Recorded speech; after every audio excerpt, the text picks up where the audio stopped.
कैसे दिया है सोनी का कर दिया है इनका ये तो राइट नहीं है।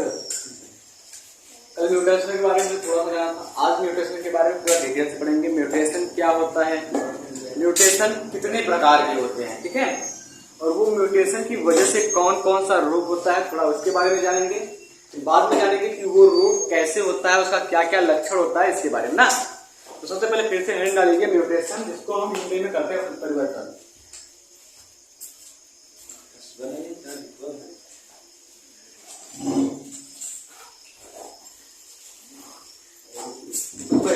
म्यूटेशन जिसको हिंदी में कहते हैं उत्परिवर्तन। अभी म्यूटेशन होता क्या है, कल हमने बताया था कि म्यूटेशन क्या होता है, कल हमने बताया था।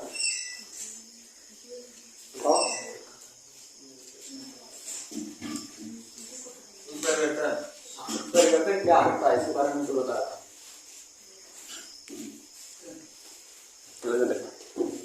उत्परिवर्तन जैसे सपोज अगर हम बात करते हैं, ये हमारा कोई कोशिका है,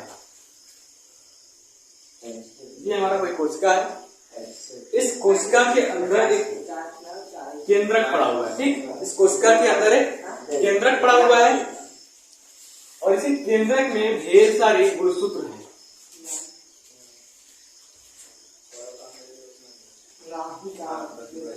इसी केंद्रक में ढेर सारे गुणसूत्र पड़े हुए हैं, ढेर सारे नहीं, अगर हम मनुष्य की बात करें तो इस केंद्रक में मनुष्य गुणसूत्र में 46 गुणसूत्र होते हैं ना, मनुष्य में 46 गुणसूत्र होते हैं।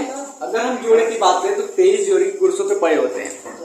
अब इसी गुणसूत्र के अंदर पाया जाता है हमारा डीएनए, इस प्रकार से हमारा डीएनए पाया जाता है इस गुणसूत्र के अंदर।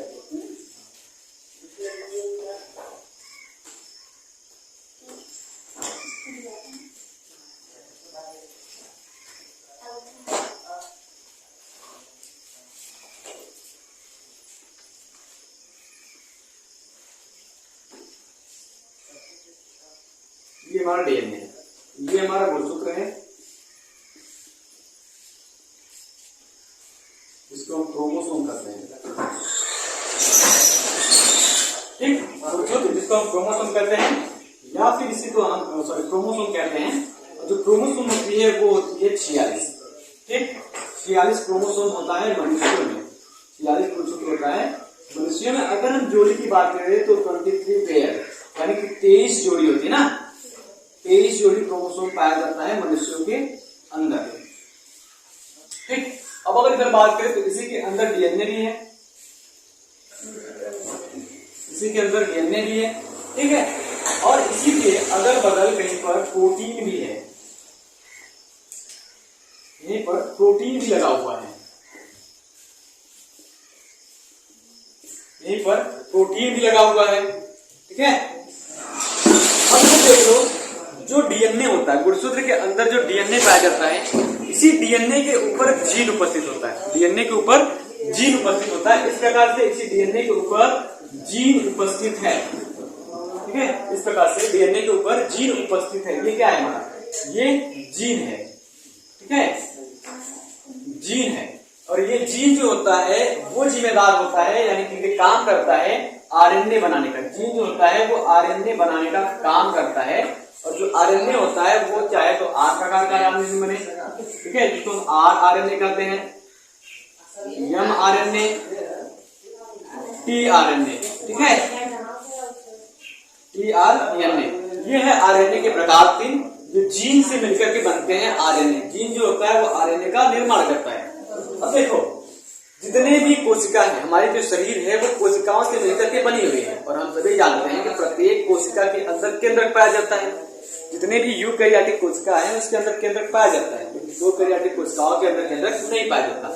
प्रत्येक कोशिका के अंदर केंद्रक पाया जाता है, और प्रत्येक केंद्रक में गुणसूत्र होता है, और सबकी संख्या बराबर होती है। अगर मनुष्य में बात करें, चाहे वो कोशिका पैर की हो, मसल्स की हो, चाहे वो स्किन की हो, सब में केंद्रक होगा, और केंद्रक में जो गुणसूत्र की संख्या होगी वो बराबर होगी, और सभी गुणसूत्र पर जो जीन होंगे वो एक समान होंगे। अब जो होता है, जैसे ये हमारा जीन ए है और यहाँ पर जीन बी है, ये जीन ए है, ये बी है, और यहाँ पर ये जीन हमारा सी है। अब जैसे हम बात कर ले, जो जीन ए बी सी है वो सभी गुणसूत्रों में एक जैसा होगा, लेकिन अलग अलग जगहों पर अलग अलग जीन जो होगा वो प्रभावी होगा। सपोज अगर हम बात करते हैं अपने चमड़े में, तो चमड़े में हमारा जीन ए जो है वो प्रभावी है, चमड़े में ए जीन प्रभावी है और बी जीन अप्रभावी है। तो यहाँ पर जो प्रभाविता दिखेगा ए वाले जीन के दिखेगा, इसलिए हमारा जो चमड़ा होता है वो कोमल होता है। इतना समझ आया?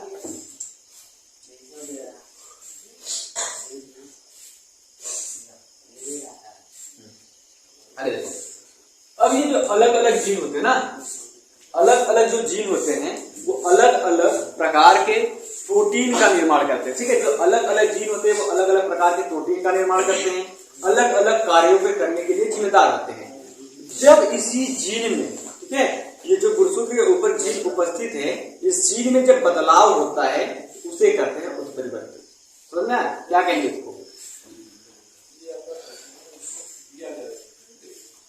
गुणसूत्र के डीएनए में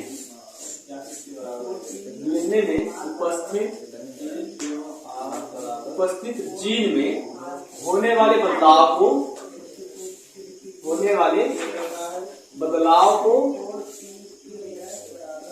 उत्परिवर्तन करते हैं।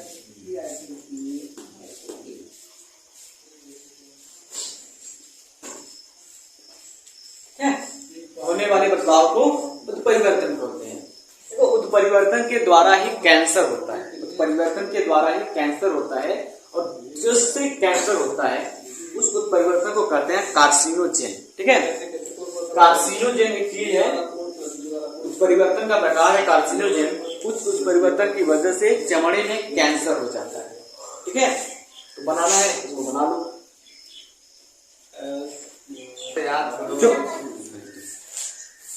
अब देखो, हमने मान लिया कि म्यूटेशन हो गया, लेकिन जो म्यूटेशन है वो हुआ क्यों, किसके कारण म्यूटेशन, किसके कारण उत्परिवर्तन होता है, ये भी जानना जरूरी है।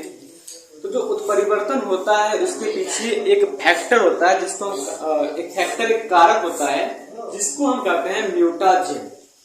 ठीक है, उत्परिवर्तन होता क्यों है, व्हाई म्यूटेशन आता है?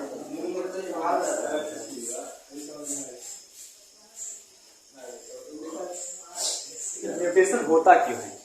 ठीक है, तो म्यूटेशन एक कारक की वजह से होता है, म्यूटेशन एक कारक की वजह से होता है जिसका नाम है म्यूटाजेन। ठीक है, तो म्यूटेशन उत्पन्न करने वाला जो कारक होता है उसको म्यूटाजेन कहते हैं, यानी कि उत्परिवर्तन उत्पन्न करने वाला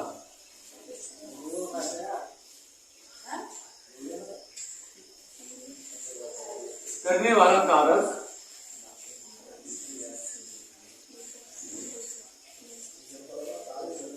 म्यूटाजेन कहलाता है।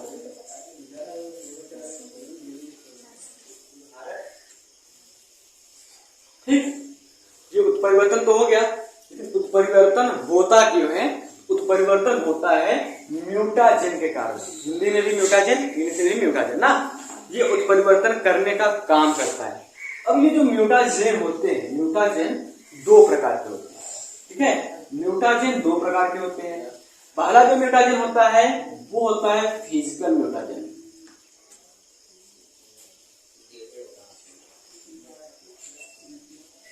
फिजिकल म्यूटाजेन, जिसको हम कहते हैं भौतिक म्यूटाजेन ना। अब दूसरा जो होता है वो होता है केमिकल म्यूटाजेन।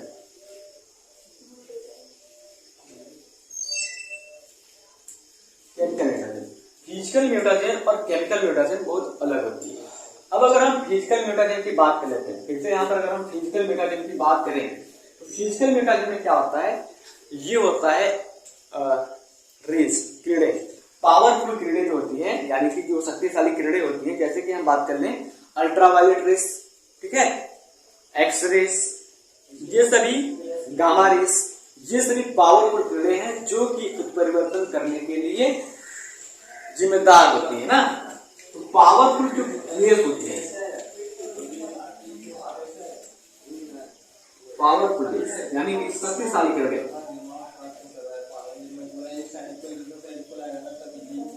शक्तिशाली किरण, शक्तिशाली किरण, ये जो शक्तिशाली किरण होती है वो कई प्रकार की होती है। अगर हम नंबर 1 बात करें तो यूवी रेस हो जाएगा, यूवी रेस, अल्ट्रावायलेट किरण हो जाएगा, दूसरे नंबर पर बात करें तो यहाँ पर हमारा हो जाएगा गामा रेज। गामा रेज हो जाएगा, एक्सरेज किया जाएगा। अब ये जो UV rays, gamma rays, X rays होती हैं, तो ये क्या करती हैं, हमारे जीन को डैमेज कर देती है, जीन को ही खराब कर देती हैं, जिसके कारण उत्परिवर्तन उत्पन्न होता है। ठीक है। अब इसके बाद अगर हम बात करते हैं केमिकल म्यूटाजेन की, केमिकल म्यूटाजेन में बहुत सारे केमिकल होती हैं, जैसे हो गया टोबैको, टोबैको हो गया, जिसको हम तंबाकू कहते हैं। देखो, तंबाकू से ही त्वचा का कैंसर होता है, मुंह का कैंसर जो होता है वो तंबाकू से होता है, तंबाकू खाने की वजह से मुंह का कैंसर होता है। और एक होता है आपका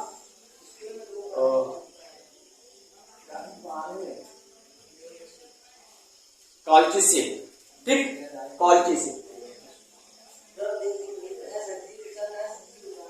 कॉल्चिसिन, कॉल्चिसिन एक पदार्थ है जिसकी वजह से उत्परिवर्तन उत्पन्न होता है।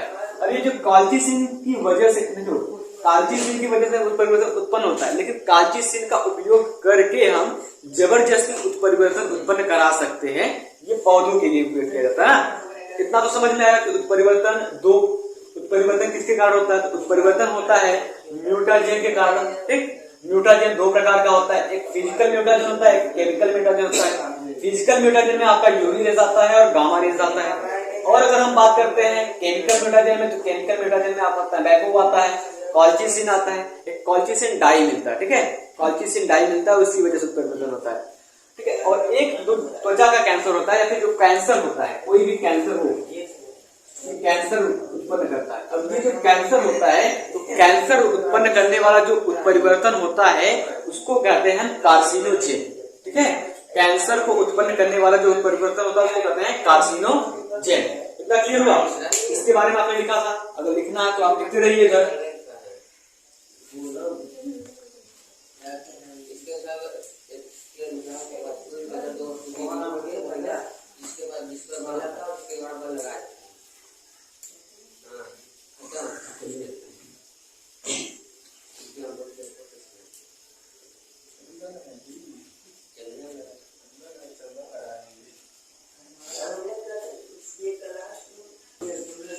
देखो, अब इतना तो समझ में आया। अब हम बात करेंगे कि जो म्यूटेशन होता है, जो उत्परिवर्तन होता है, वो कितने प्रकार का होता है।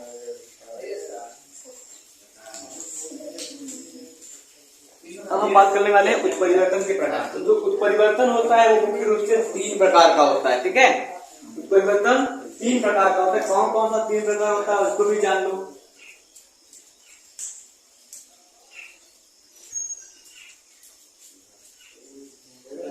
पहला होता है जीनोमैटिक,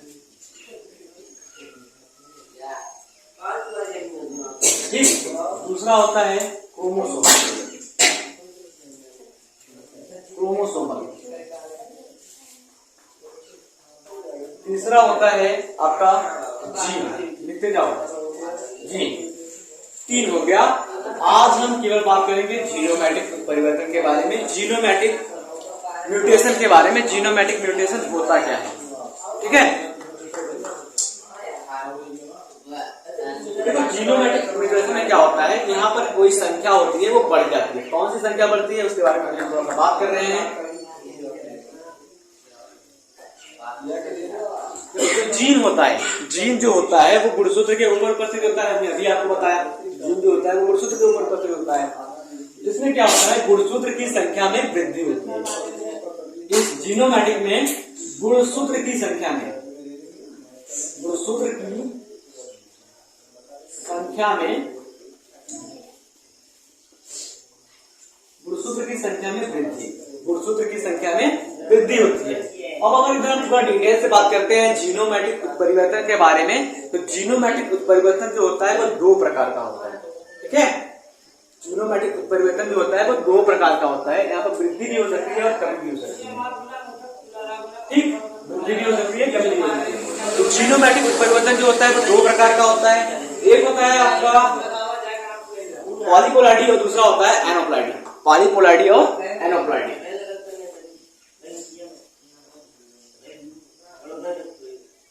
एक होता है आपका पॉलीपोलैरिटी, पॉलीपोलैरिटी और दूसरा होता है एनोपोलैरिटी। एन्यूपोलैरिटी देखो, पॉलीपोलैरिटी का मतलब क्या होता है, एन्यूपोलैरिटी का मतलब क्या होता है, बहुत अच्छे से समझ में आकर ध्यान से देखोगे तब। देखो अगर हम पॉलीपोलैरिटी की बात करते हैं तो पॉलीपोलैरिटी में यहाँ पर संख्या में वृद्धि होती है, गुणसूत्र की संख्या में वृद्धि होती है। पॉलीपोलैरिटी के अंदर क्या होता है, गुणसूत्र की संख्या में वृद्धि होती है, गुणसूत्र की संख्या में, गुणसूत्र की संख्या में वृद्धि, ठीक है, गुणसूत्र की संख्या में वृद्धि होती है। किसमें, पॉलीपोलैरिटी के अंदर गुणसूत्र की संख्या में क्या होती है, वृद्धि होती है।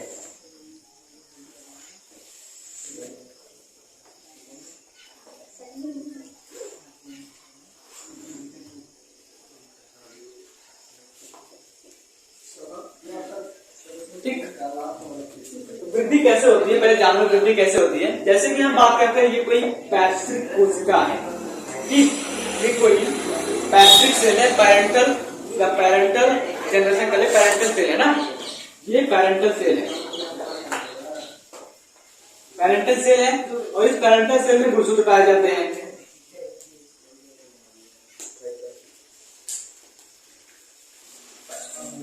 यहाँ पर जो गुणसूत्र है वो है 3n, यानी कि 6 गुणसूत्र है, 6 गुणसूत्र ना, 6 गुणसूत्र है। अब जब इसमें विभाजन होता है, ठीक है, युग्मक बनने के लिए, गैमीट बनने के लिए जब विभाजन होता है तो यहाँ पर होता है मियोसिस ईयर, यानी कि जो अर्धसूत्री विभाजन होता है उसमें कुछ गड़बड़ी हो जाती है। अर्धसूत्री विभाजन में जब कुछ गड़बड़ी होती है तो यहाँ पर जो गैमीट बनता है, युग्मक बनता है, तो युग्मक में क्या होता है कि जैसे एक्स यहाँ पर है तो आधे आधे बढ़ जाएंगे ना, आधे आधे बढ़ जाएंगे, तो यहाँ पर वो आधे आधे में न बढ़ करके पूरा पूरा चला जाता है। इसमें भी चला जाएगा 6 और इसमें भी चला जाएगा 6, इस प्रकार से, ठीक।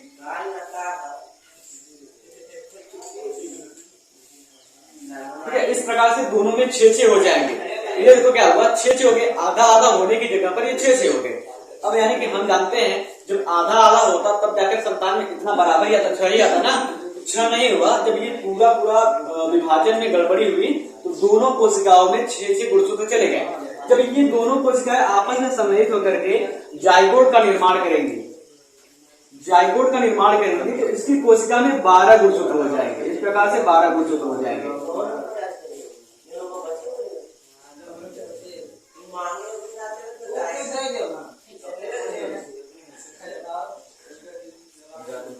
12 गुणसूत्र होंगे ना, तो यही है क्या क्या है यहाँ पर गुणसूत्र की संख्या में वृद्धि हुई है। ठीक है, 12 गुणसूत्र हुए, तो यहाँ पर गुणसूत्र की संख्या में क्या हो गई, वृद्धि हो गई। यहाँ पर देखो, यहाँ पर 6 गुणसूत्र था, ठीक।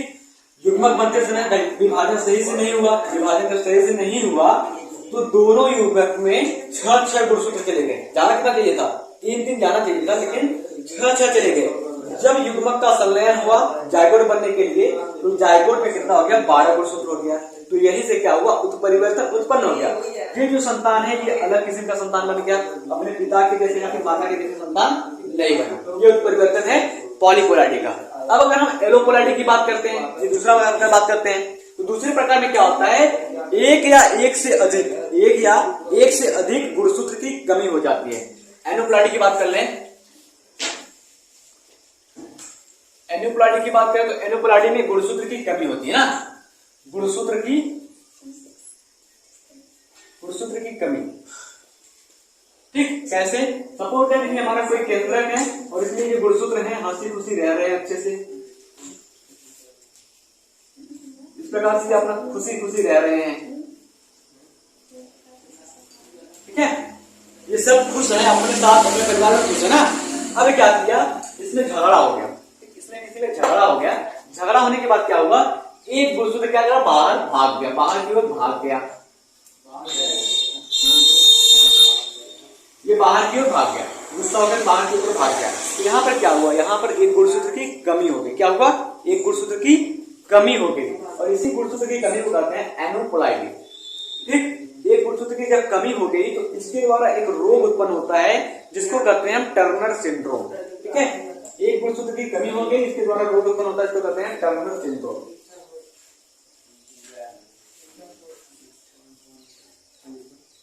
Turner syndrome. इस रोग को कहते हैं टर्नर सिंड्रोम और ये देखने को मिलता है फीमेल में। यहाँ पर जब गैमेट बनेगा, जो युग्मक बनेगा वो बनेगा यह 0 टाइप। इस प्रकार की जो महिला होती है वो बच्चा पैदा नहीं कर सकती। ठीक।